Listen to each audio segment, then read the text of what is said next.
नमस्कार, जय हिंद, वंदे मातरम। आप सभी का स्वागत है IAS lifestyle academy daily current affair analysis lecture में, जहाँ पे हम डेली बेस पे द हिंदू का हिंदी एनालिसिस करते हैं और मैं आपसे डिस्कस करता हूँ जो exam point of view importance रखते हैं, वही एडिटोरियल और न्यूज़ में ट्राई करते हैं कि ज़्यादा से ज़्यादा टॉपिक हो वो कम से कम टाइम में हम डिस्कस कर सकें, ताकि एग्जाम पॉइंट ऑफ व्यू जो इम्पोर्टेंस टॉपिक हो उसको हम ज़्यादा कवर कर सकें।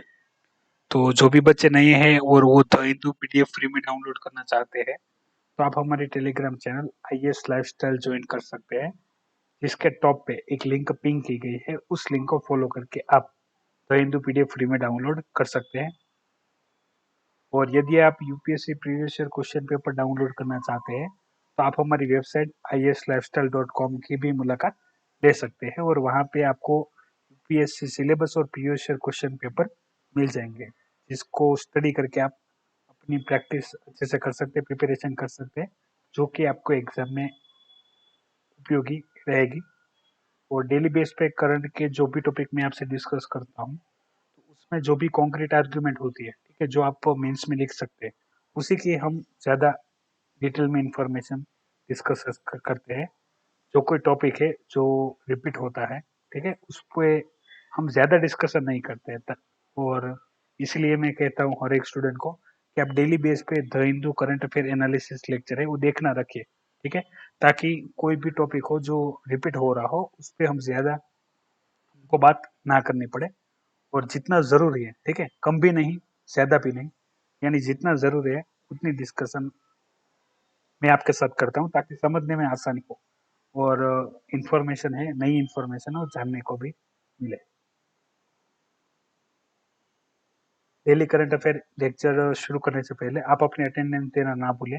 अपना नाम, एरिया का नाम और प्रेजेंट सर लिख के आप वीडियो की कमेंट बॉक्स में कमेंट कर सकते हैं, ताकि पता चले डेली बेस पे कितने स्टूडेंट है जो रेगुलर करंट अफेयर की प्रिपरेशन कर रहे हैं, इंफॉर्मेशन है वो देख रहे हैं, ठीक है।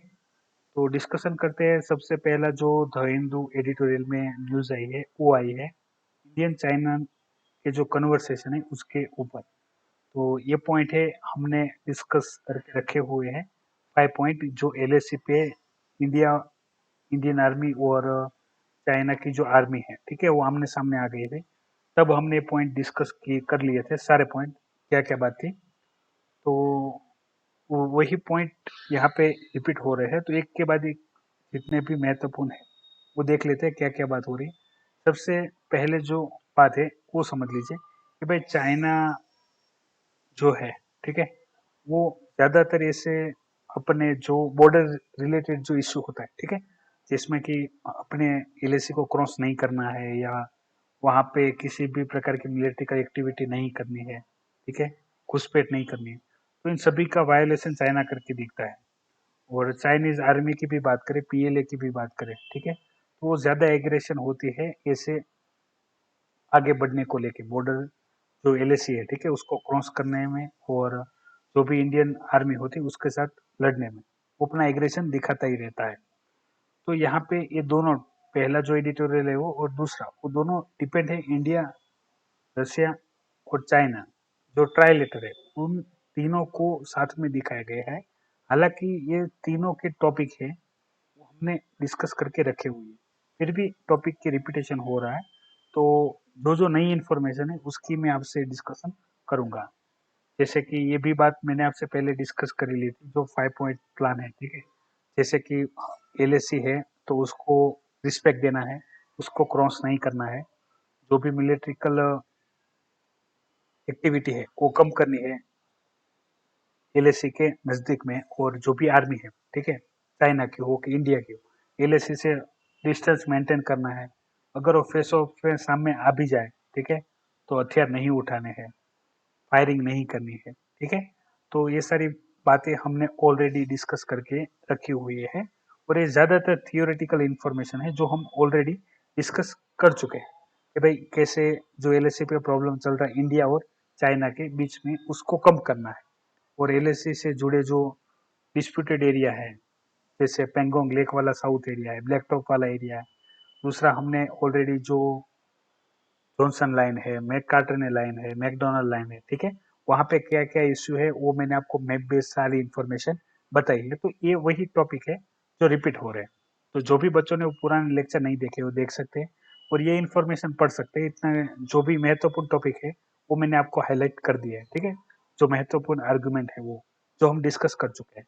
बाकी आप पढ़ेगा तो पता चल जाएगा, फिर भी ना पता चले तो आप कमेंट कर सकते हैं। ये आया है राज्यसभा को, जो कृषि बिल है उस टाइम पे पास होने के टाइम पे जो भी एमपीज थे, ठीक है, जिन्होंने क्या किया था कि भाई जो राज्यसभा की जो गरिमा है, ठीक है, और अपना जो बिहेवियर है वो आउट ऑफ द कंट्रोल कर दिया था, उसी के बारे में है। तो बात क्या थी कि भाई वहां पे जो भी एमपी थे, ठीक है, राज्यसभा में, उन्होंने डिवीजन ऑफ वोट की डिमांड की, लेकिन वहां पे हमारे जो डेप्यूटी चेयरमैन है हर्षवर्धन जी, ठीक है, उन्होंने उसको रिफ्यूज कर दिया, ठीक है। तो फिर क्या किया, ये जो 8 एमपी है जिनको सस्पेंड किया गया था जिनका मिसबिहेवियर के अंदर, तो उन्होंने क्या किया था, जैसे बिल के कुछ पत्ते भी फाड़ दिए थे, ठीक है। जैसे हमने देखा था कि वो जो माइक में बोलते हैं उसको भी थोड़ा मार दिया था, ऐसा यानी एग्रेशन दिखाने लगे थे, ठीक है। हालांकि कोई भी आपकी रजूआत हो, ठीक है, डिवीजन ऑफ वोट की हो, वॉइस वोट की हो, ठीक है, यदि वो ना उसको ओबे करे तो उसके अलावा भी काफी सारे रास्ते हैं। ऐसा जरूरी तो नहीं आप अपने मिसबिहेवियर को दिखाए। तो ये जो 8 सांसद है, ठीक है, उनको क्या कर दिया गया था, उनको सस्पेंड कर दिया गया था। तो जैसे कांग्रेस भी उसी को सपोर्ट कर रही है कि भाई ये जो भी मेंबर है जिनको सस्पेंड किया है उनका सस्पेंशन वापस खींचा जाए। और एक कृषि बिल है, वो राष्ट्रपति को भी उन्होंने रिक्वेस्ट किया है कि आप इसको परमिशन ना दें, ठीक है। लेकिन ज्यादातर ऐसा नहीं होता है, यदि कोई बिल है वो लोकसभा और राज्यसभा दोनों में पारित हो गया है, ठीक है, तो राष्ट्रपति को उसको साइन करनी ही पड़ेगी, ठीक है। ऐसा जैसे आपको पता ही होगा, जो भी हमारे प्राइम मिनिस्टर है और काउंसिल ऑफ मिनिस्टर है, वो राष्ट्रपति को जो भी एडवाइस करेंगे वो एडवाइस राष्ट्रपति को फॉलो करनी होगी, ठीक है। इसी वजह से हमारी जो प्रेसिडेंशियल ऑफिस है उसको रबर स्टैम्प ऑफिस बोला जाता है, क्योंकि उनको जो भी प्राइम मिनिस्टर या तो council of minister, cabinet minister जो है, ठीक है, जो उनको रिकमेंडेशन देंगे, एडवाइस देंगे, उसी को राष्ट्रपति को फॉलो करनी है। तो ये बिल राज्यसभा में भी पास हो गया, एग्रीकल्चर बिल, ठीक है। तो हो सकता है जल्दी इसके ऊपर एक्ट बन के आ जाए। और ये जो 8 सांसद है जिनको सस्पेंड किया गया है, तो उन्होंने राज्यसभा के बाहर धरना दिया है, आप देख सकते हैं फ्रंट पेज पे इसी 8 सस्पेंडेड राज्यसभा एमपीज की बात की गई है। दूसरी जो बात मैं आपसे करना चाहता हूँ वो है कि भाई ये एग्रीकल्चर बिल के जो प्रोटेस्ट चल रहा है, ठीक है, आंदोलन चल रहा है, तो उसमें किसानों को फायदा हुआ है कि जो गेहूं है, ठीक है, उसमें पर क्विंटल 50 रुपए का क्या हुआ है, इजाफा हुआ है, ठीक है। ये अच्छी बात है किसानों के लिए, एमएसपी भाव में बढ़ोतरी हुई है। कस्टमर के लिए थोड़ा बहुत ठीक नहीं कह सकते, ये दोनों कंडीशन है कि भाई किसानों को ज्यादा भाव मिलेगा, यानी जो कंज्यूमर है, जो कंज्यूम करेंगे उसको थोड़ा ज्यादा पे करना पड़ेगा, ठीक है। गवर्नमेंट को अपने जेब से पैसा तो नहीं निकालना है, लेकिन किसानों के लिए अच्छा है ताकि उनकी आय में बढ़ोतरी हो, ठीक है। फिर जो बात है, फिर से एक चाइना के ही ऊपर हम डिस्कस करेंगे, जो इंडिया चाइना और रशिया के जो ट्राई रिलेशनशिप है, ठीक है, ट्राईलेटरल रिलेशनशिप है उसके बारे में। तो ये पॉइंट भी मैंने डिस्कस किया था इन डिटेल। फिर भी मैं जो नए पॉइंट है उसको और पुराने पॉइंट दोनों को कंबाइन करके आपको बताता हूँ। जैसे ये टॉपिक हमने डिस्कस किया था कि जैसे आपको पता होगा कि भाई चाइना के रिलेशन इंडिया के साथ भी है, उसके रिलेशन रशिया के साथ भी है, और रशिया की जो नेबर कंट्री है उसके साथ भी अपने रिलेशन बढ़ाता जा रहा है, ठीक है। लेकिन सभी लोग क्या करते हैं, सभी कंट्री अपने अपनी जो फॉरेन पॉलिसी उसका ध्यान रखते हैं, अपने फॉरेन के जो इंटरेस्ट है, ठीक है, उसको प्रोटेक्ट करते हैं, ताकि क्या हो, बैलेंस बना रहे। तो वही सारी बातें यहाँ पे जियो पोलिटिकल व्यू में बताई गई हैं। तो बारी बारी से देखते हैं कहा क्या जाता है। जैसे शंघाई कोऑपरेशन ऑर्गेनाइजेशन में इंडिया, रशिया और चाइना तीनों ने मिलके एक्सरसाइज की है, उसके बारे में बताया गया है। इसकी डिस्कशन हम ऑलरेडी कर चुके हैं। इसके बाद सबसे पहले बात कर लेते हैं इंडिया और जो रशिया है उसके रिलेशनशिप की। फिर बात करेंगे आगे जाके चाइना और रशिया के रिलेशनशिप। तो उसी में जो महत्वपूर्ण है, जैसे इंडिया और रशिया के काफी सारे अच्छे रिलेशनशिप है, ठीक है। आपको पता होगा हम अपने जो भी डिफेंस इक्विपमेंट है, ठीक है, पोफोस्टोव है या राफेल है, तो हम वो रसिया से S-400 है, ठीक है, वो हम रसिया से खरीदते हैं क्योंकि ऐसी एडवांस टेक्नोलॉजी रसिया के पास रहती है। इसके अलावा भी जैसे एजुकेशन के लिए और ट्रांसपोर्टेशन के लिए, फिर कोई भी अपना वो रसिया का रिलेशन सालों पुराना है, ठीक है, हम उसके साथ काफी अच्छे से कोऑर्डिनेट करके चलते हैं। और दूसरा कि भाई रसिया का भी सपोर्ट इंडिया को काफी सारा रहता है, तो इंडिया का प्रेजेंस रसिया में अच्छा है, ठीक है। रसिया और इंडिया के रिलेशन अच्छे हैं और इंडिया के फॉरेन पॉलिसी के अनुसार सभी कंट्रियों के साथ, ठीक है, जो अपने नेबर कंट्री एक दो उसको छोड़ के सभी के साथ अपने रिलेशनशिप अच्छे हैं यदि वो अच्छे से कार्य कर रहे हैं तो, ठीक है। तो उसी में एक मैंने आपसे डिस्कस की थी, इंदिरा नेवल एक्सरसाइज अंडमान निकोबार में जो की गई थी, जो मैंने आपसे इन डिटेल डिस्कस की थी यूएसए के साथ, अलग अलग जो नेवी एक्सरसाइज थी, ठीक है, जिसकी बात मैंने आपसे डिटेल में की थी। तो इसे बताया गया है और दूसरा यहाँ पे कंपैरिजन बताई गई है चाइना और रशिया के रिलेशनशिप में। वो समझ लीजिए, फिर आगे की जो भी इंफॉर्मेशन है आप समझने में आसानी हो कि जो चाइना है, ठीक है, उसके लिए इंडिया भी एक बड़ा मार्केट है और रशिया भी एक बड़ा मार्केट है। और रशिया के लिए चाइना भी क्या है अभी, उसकी जो बेसिक नीड है, ठीक है, उसके लिए चाइना भी उसके लिए अच्छा है। लेकिन रशिया को खुद को पता है कि भाई चाइना चाइना है, ठीक है, उसकी जो फॉरेन पॉलिसी उसको लेके रशिया भी क्या रहता है, चिंतित रहता है। तो उसका प्रेजेंस तो अच्छा है लेकिन उसकी जो पॉलिसी है, वहाँ की जो स्ट्रेटेजी होती है, ठीक है, वो अच्छी नहीं है। तो वो रशिया को भी पता है और रशिया भी चाहता है कि हम चाइना के साथ काम करें, लेकिन इतना सारा नहीं कि हम चाइना पे डिपेंडेंट हो जाए, ठीक है। जैसे कि अभी इंडिया की मैं आपसे बात करूं तो इंडिया के मोबाइल सेक्टर में 70 से 80% चाइनीज कंपनियां हैं। मैं इलेक्ट्रॉनिक्स की बात करूं, ठीक है, तो वहां पे भी चाइनीज इन्फ्लुएंस ज्यादा है। और हम फार्मास्यूटिकल मार्केट की बात करें तो वहां पे भी जो एपीआई है, ठीक है, एक्टिव फार्मास्यूटिकल इंग्रेडिएंट है, उसके लिए भी हम चाइना पे डिपेंडेंट है। तो इस प्रकार से रशिया है वो चाइना पे डिपेंड रहना चाहता नहीं। उसका भी रीजन है क्या, कि मान लो कि भाई रशिया चाइना के ऊपर डिपेंडेंट हो जाए, ठीक है, फिर क्या होगा, एक समय आएगा जो रशिया है, ठीक है, यूरोप के जो कंट्रीज है वहां पे रशिया का जो ग्रिप है, पकड़ है, वो धीरे धीरे छूट जाएगी यदि चाइना उस एरिया में ज्यादा इन्फ्लुएंस करने लग जाता है। तो क्योंकि चाइना सिर्फ रशिया के साथ ही कार्य नहीं करता, उसकी जितनी भी नेबर कंट्री है सभी के साथ कार्य करता है, ठीक है। तो रशिया भी नहीं चाहता है कि भाई अपने एरिया में रशिया का दबदबा वो कम हो जाए, अपना भी प्रेजेंस रहे और काम भी होता रहे। इसलिए वो जितना जरूरी है उतना ही चाइना के साथ रिलेशनशिप में इन्वॉल्व रहते हैं। जैसे मैंने एक आपको क्रूड ऑयल वाली भी बात बताई थी, ठीक है, रसिया और चाइना के रिलेशनशिप को लेके। और दूसरा जो इसकी चाइना की ही काफी इंफ्रास्ट्रक्चर डेवलपमेंट जो प्रोजेक्ट है, रोड इनिशिएटिव, ठीक है, उसका भी पार्ट है रसिया। और रसिया के काफी सारे ऐसे कार्य है जिसमें चाइना उसको रेगुलरली से सपोर्ट करता है।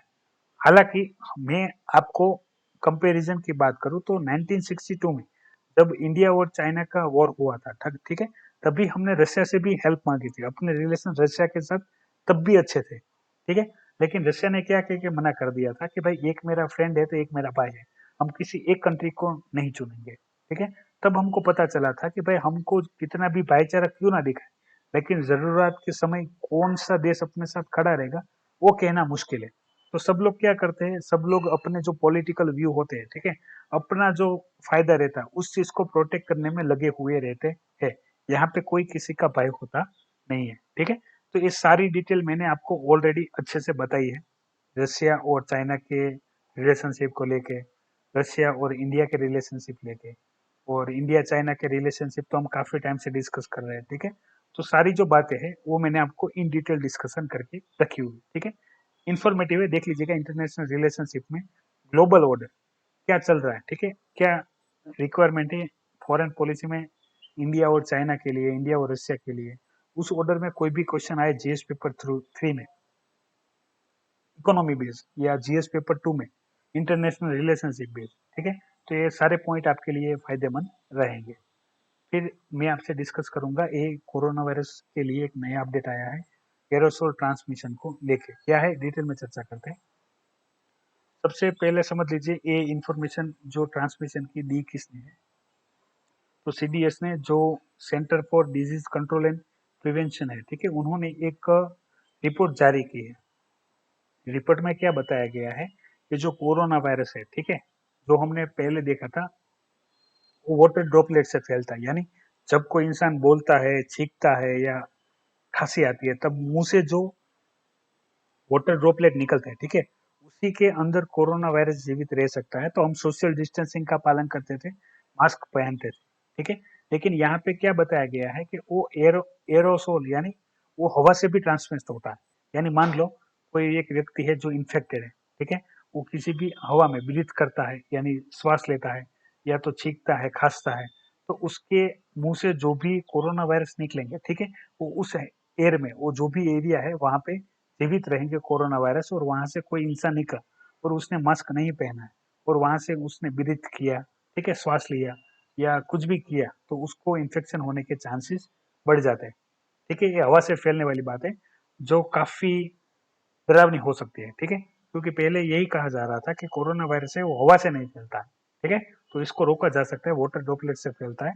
तो लोग मास्क पहन के भी अपना कार्य अच्छे से करते थे। लेकिन अभी जो नई रिसर्च आई है, ठीक है, कोरोना वायरस के ऊपर हर दिन कोई ना कोई नई नई रिसर्च आती ही रहती है, तो इसी के बारे में बताया गया है कि भाई वो एयर ट्रांसमिशन भी से फैल सकता है। तो ये काफी डरावनी बात है। तो करना क्या होगा, सेम मास्क पहनना ही होगा। जो भी लोग हैं जो ठीक तरीके से मास्क नहीं पहनते, ठीक है, उनके लिए प्रॉब्लम है। तो वही बताया गया है, मास्क पहनना चाहिए और जरूरत ना हो तो बाहर ना निकले। और जो भी ऐसे लोग हैं जो बाहर जाते हैं, हो सके उनको इन्फेक्शन लगे और उनकी जो रोग प्रतिकारक शक्ति है, ठीक है, इम्यूनिटी है, वो अच्छी, उनको कोई प्रॉब्लम ना हो, लेकिन उसके फैमिली मेंबर को भी होने के चांस है।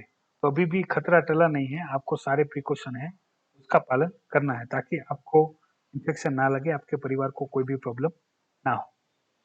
दूसरी इंफॉर्मेशन आई है जो वर्कर है, ठीक है, उसके लिए। तो यहाँ पे थोड़े रिफॉर्म किए गए हैं पार्लियामेंट में, वही बताए गए हैं, और रिफॉर्म क्या है उसकी चर्चा यहाँ पे की गई है। तो जो भी वर्कर थे, ठीक है, मैन्युफैक्चरिंग यूनिट में जो कार्य करते थे, ठीक है, तो उनको फैक्ट्री एक्ट 1948 के अनुसार जहाँ पे भी 10 वर्कर थे और इलेक्ट्रिसिटी का इस्तेमाल करते थे, 20 वर्कर थे और इलेक्ट्रिसिटी का इस्तेमाल करते थे, तो उस एक्ट में क्या किए गए हैं, उस एक्ट में संशोधन किया गया है।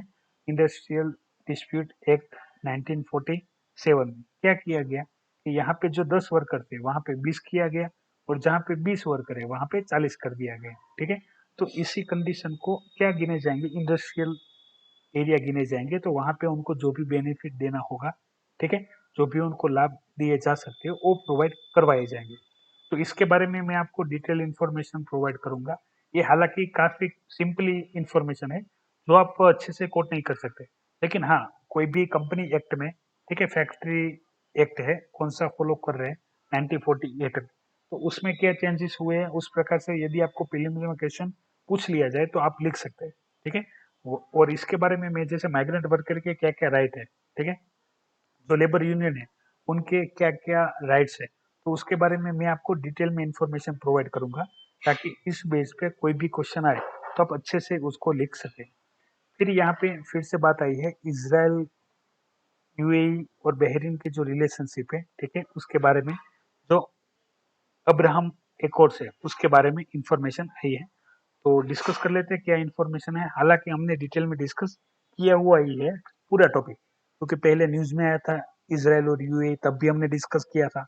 उसके बाद अब्राहम कोड वाला जब बात आई थी कि जहाँ पे इसराइल, यूएई और बहरीन के साथ साथ अमेरिका भी प्रेजेंट था इस अब्राहम एकॉर्ड्स में, ठीक है, तभी मैंने आपसे डिस्कस किया था काफी सारी बात। तो सभी पॉइंट है वो मैं आपको फिर से डिस्कस कर लेता हूँ।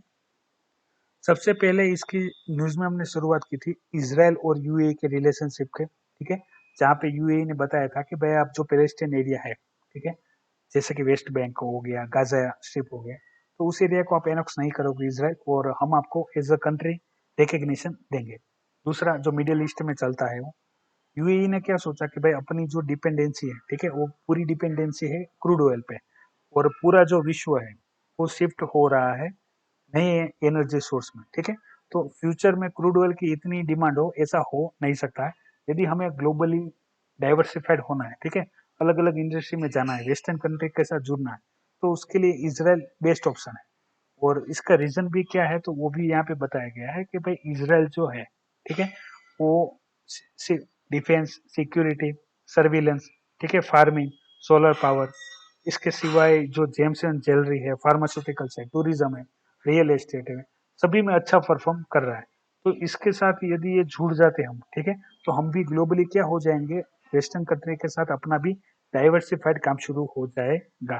दूसरा कि जैसे मिडिल ईस्ट में आपको पता होता है कि भाई शिया सुन्नी वाला भी एरिया रहता है, जैसे ईरान में शिया रहते हैं तो यूएई में सुन्नी लोग, तो ये भी डिस्प्यूट चलता रहता है, ठीक है, तो उसके लिए भी इसराइल के साथ जुड़ जाए तो अच्छा रहता है। तो वही चीज यहाँ पे बताई गई, सेम इंटरेस्ट रहेगा बहरीन का, इसलिए बहरीन भी इसके साथ जुड़ गया है।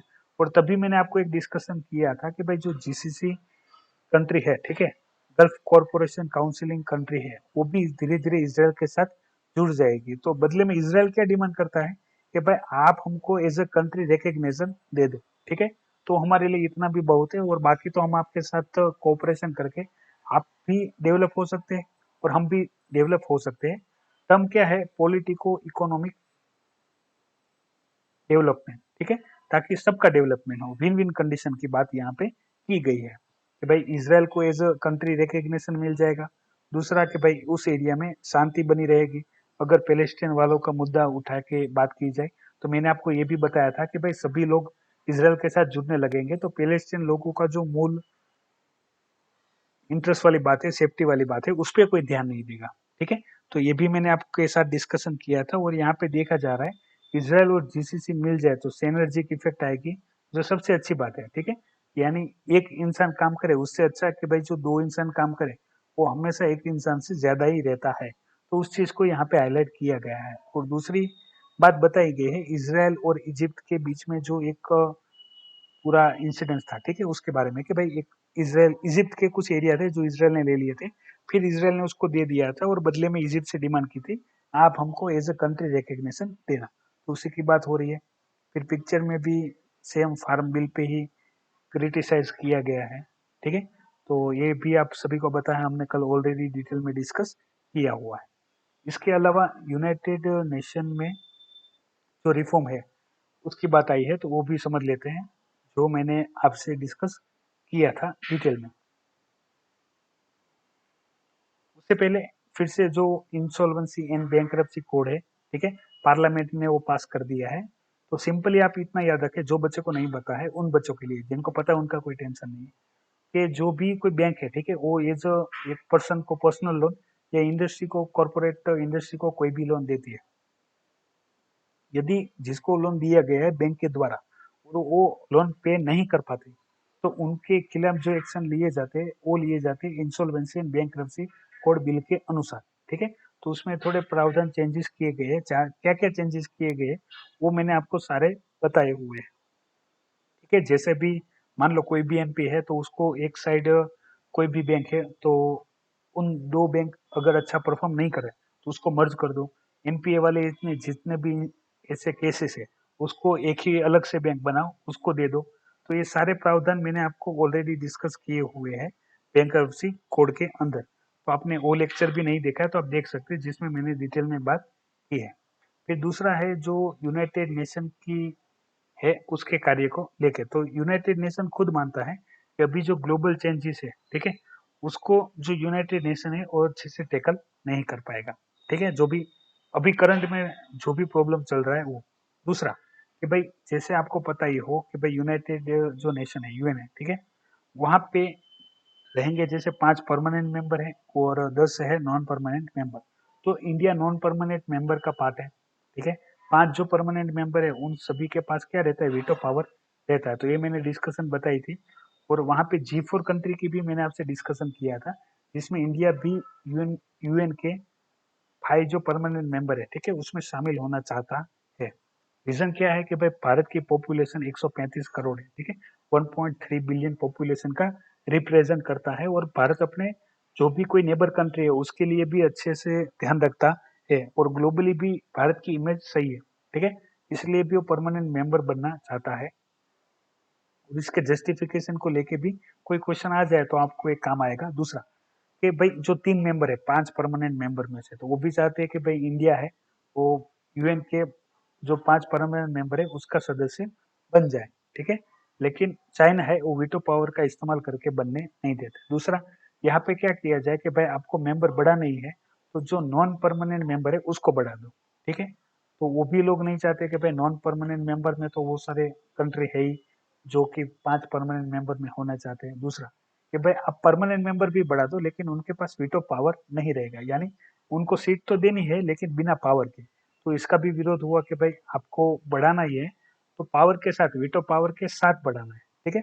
और दूसरी भी मैंने आपसे एक डिस्कशन किया था कि भाई जैसे 5 मेंबर रहता है, ठीक है, कोई बिल है, उसमें यदि मान लो किसी भी बिल को लेके यदि 3 एग्री है किसी भी बिल में और 2 एग्री नहीं है, तो मेजोरिटी 3 की है तो वो बिल पास होना चाहिए, लेकिन वो पास नहीं होता है। अगर ये पांचों में से कोई एक भी अपने वीटो पावर का इस्तेमाल कर दे, ठीक है, तो वो कार्य अच्छे से नहीं होता है, वो बिल पास नहीं होता। तो वो भी बताया गया था कि भाई यहाँ पे मेजोरिटी रखो, यानी जिस भी बिल को लेके क्या हो कि भाई 3 लोग मेजोरिटी में भी लोग सहमत हो तो वो पास हो सके। इसी कारण के वजह जो यूएन है, ठीक है, उसमें जो 5 परमानेंट मेंबर है वो जिस प्रकार से चाहते हैं उस प्रकार से ही कार्य होता है। तो ये भी सारे इंफॉर्मेशन मैंने आपसे डिस्कस किया था डिटेल में, जब अपने यूएन के जो टॉपिक है उसके बारे में इन डिटेल डिस्कशन की थी तभी। और फिर जो कल हमने डिस्कशन किया था नेशनल ब्रॉडकास्टिंग जो कमीशन है उसके बारे में, ठीक है, उसी के बारे में एक एडिशनल इंफॉर्मेशन आई। क्या है कि यहाँ पे पहले जो ब्रॉडकास्ट न्यूज चैनल है, ठीक है, जो कि अपना कोई भी व्यू दिखाते हैं, हेड स्पीड दिखाते हैं, तो उसको कंट्रोल में सबसे पहले बात की गई है गवर्नमेंट के द्वारा कि जो डिजिटल मीडिया है उसको पहले कंट्रोल करना चाहिए। मान लो कि भाई टीवी चैनल वो तो कोई भी ठीक है अपना रेपुटेशन के हिसाब से या अपनी गरिमा के हिसाब से तो कार्य करते हैं, लेकिन जो डिजिटल मीडिया है जैसे यूट्यूब हो गया, फेसबुक हो गया, ठीक है, इंस्टाग्राम के कोई भी सोशल मीडिया, भाई जहाँ पे कोई भी व्यक्ति दूसरे व्यक्ति के खिलाफ सच या गलत कुछ भी, ठीक है, क्योंकि वहां पे तो कोई देखने वाला है नहीं कि जो कहा जा रहा है वो सच है कि नहीं है, तो उसको पहले कंट्रोल करना जरूरी है। उसके लिए कुछ एक्शन लेना चाहिए ताकि उसको हम काउंटर कर सके। फिर ये टीवी चैनल की जो बात है उसके लिए तो हम अलग से भी जो एक्ट है उसमें प्रावधान ला सकते हैं। जो भी हमने कल एथिक्स कोड की जो बात की थी, ठीक है, वो हम अच्छे से ला सकते हैं और उसको इम्प्लीमेंट भी कर सकते हैं। तो दूसरी इंफॉर्मेशन आई है जो बोट्सवाना में जो हाथी थे, ठीक है, जिनका रहस्यमय तरीके से क्या हो गई, उनकी मृत्यु हो गई थी, तो इसके पीछे कारण क्या है उसकी चर्चा की जा रही थी। तो उसी के बारे में यहाँ पे बात की जा रही है कि भाई तब जब मरे थे हाथी तब पता नहीं था कि भाई वो क्यों मरे, ठीक है, किसी ने उनको मारा था, कुछ पॉइजन दिया था, तब बात नहीं पता है, इसके बारे में इंफॉर्मेशन आई है। हालांकि इसकी इंफॉर्मेशन जो इंटरनेशनल न्यूज है वहां पे आ गई थी लेकिन द हिंदू में अभी आई है। और रीजन क्या बताया गया, रीजन बताया गया पॉइजनेटेड वाटर। तो इसके बारे में बात कर लेते तो ओकोवांगो जो डेल्टा है, ठीक है, बोट्सवाना आपको अफ्रीका के अंदर आपको कंट्री देख लेनी है, वहां पे जो वाटर एरिया है, ठीक है, मैं सोशल मीडिया पे भी इसका जो एक पिक्चर है मेरे पास वो शेयर कर दूंगा तो आपको पता चल जाएगा। तो वहां पे अलगीज प्रेजेंट थी, ठीक है, वो अलगी से वो टॉक्सिन सब्सटेंस क्या करती है, रिलीज करती रहती है। वो टॉक्सिन सब्सटेंस क्या होते हैं, वो होते हैं साइनोबैक्टीरिया, ठीक है। हालांकि ये छोटे रहते हैं, दिखाई नहीं देते हैं और ये इतने पॉइजनियस भी नहीं होते, लेकिन इसकी मात्रा बढ़ती ही गई, बढ़ती ही गई। और आपको पता होगा कि हाथी जो रहते हैं वो ज्यादा पानी पीते हैं, ठीक है, उसको अपनी बॉडी नीड के अनुसार ज्यादा पानी चाहिए होता है। तो उन्होंने काफी मात्रा में पानी पी लिया, सभी हाथियों ने, ठीक है। तो ये जो साइनोबैक्टीरिया है वो पॉइजनस सब्सटेंस रिलीज किया था algae ने, तो वही पी के उनके बॉडी में टॉक्सिन हो गया, ठीक है, पॉइजन हो गया और वो मर गए। ऐसी रिपोर्ट यहाँ पे बताई जा रही है। तो आपको ये देख लेनी है जब कभी भी किसी भी एनिमल के लिए ऐसा कुछ हो तो इंफॉर्मेटिव है, तो आपको पता होना चाहिए कि जो साइनोबैक्टीरिया है, ठीक है, जो कि वहां पे वाटर में पाया गया था अलगी की वजह से, जो टॉक्सिन सब्सटेंस प्रोड्यूस करती है। तो ये जहरीला पानी पीने से क्या हो गई, इन सभी हाथियों की मृत्यु हो गई, ठीक है। और सेम ऐसी चीज के बारे में बात की गई है जो तमसामिया है, ठीक है, ऑस्ट्रेलिया के बगल में आइलैंड है वहां पे। तो वहां पे काफी सारी वहल है वो इकट्ठा हो गई, ठीक है। इसका रीजन क्या था वो बताया गया है कि जैसे एक आउट ऑफ द कंटेक्स्ट बात कर रहा हूँ, ठीक है, यहाँ पे लिखा नहीं है, आपको समझाने के लिए बात कर रहा हूँ कि जो वहल होती है, ठीक है, वो काफी बड़ा चीज है पृथ्वी में, हम बात करें मछलियों में तो तो वो लोग देख नहीं सकते पानी में। वो लोग क्या करते हैं, वो साउंड इकोसिस्टम फॉलो करते हैं। मान लो कि ये पहली व्हेल है जो जा रही है अपने डायरेक्शन में, ठीक है, सीधे सीधे अपने डायरेक्शन में जा रही होती है। वो क्या करती है, वो साउंड देती है पिछली व्हेल को, ताकि उसको पता रहे यहाँ पे जाना है। सेम इसी प्रकार से ये सभी एक दूसरे को क्या करते रहते हैं, ये सभी एक दूसरे को फॉलो करते रहते हैं, ठीक है। लेकिन हुआ क्या है कि भाई नॉइज पोल्यूशन की वजह से पानी में, जैसे कोई भी बोट हो गई या बड़े बड़े क्रूज हो गए, तो उसके वजह से जो ये व्हेल का इकोसिस्टम है, ठीक है, वाटर का जो इको साउंड सिस्टम है, उसमें क्या हुआ है, वो इफेक्ट हो गया है। तो उनको डायरेक्शन जो मिलना चाहिए था, इनको जाना इस डायरेक्शन में था, लेकिन वो चलने लगी गलत डायरेक्शन में, ठीक है, रॉन्ग डायरेक्शन में। तो इसके लिए क्या हो गया, वो सभी एक जगह पे इकट्ठा हो गई, ठीक है, यानी जो भी वाटर बॉडी है आइलैंड की, वहां पे इकट्ठा हो गई, जबकि उनको रहना पानी एरिया में ही था। तो ये बताया गया है। तो यही सारी इंफॉर्मेशन थी जो मैं आपके साथ डिस्कस करना चाहता था, ठीक है। कोई भी डाउट है तो वीडियो के कमेंट बॉक्स में आप कमेंट कर सकते हैं। अपनी अटेंडेंस देना ना भूलिएगा, ठीक है। आप कहाँ से है, आपका नाम क्या है, और प्रेजेंट सर लिख के आप कमेंट करना वीडियो के कमेंट बॉक्स में, ताकि पता चले कितने बच्चे जो रेगुलर बेस पे करंट अफेयर की प्रिपरेशन कर रहे हैं। तो आज के लिए इतना ही, बस कल फिर मिलेंगे नई इन्फॉर्मेशन के साथ। जय हिंद, वंदे मातरम।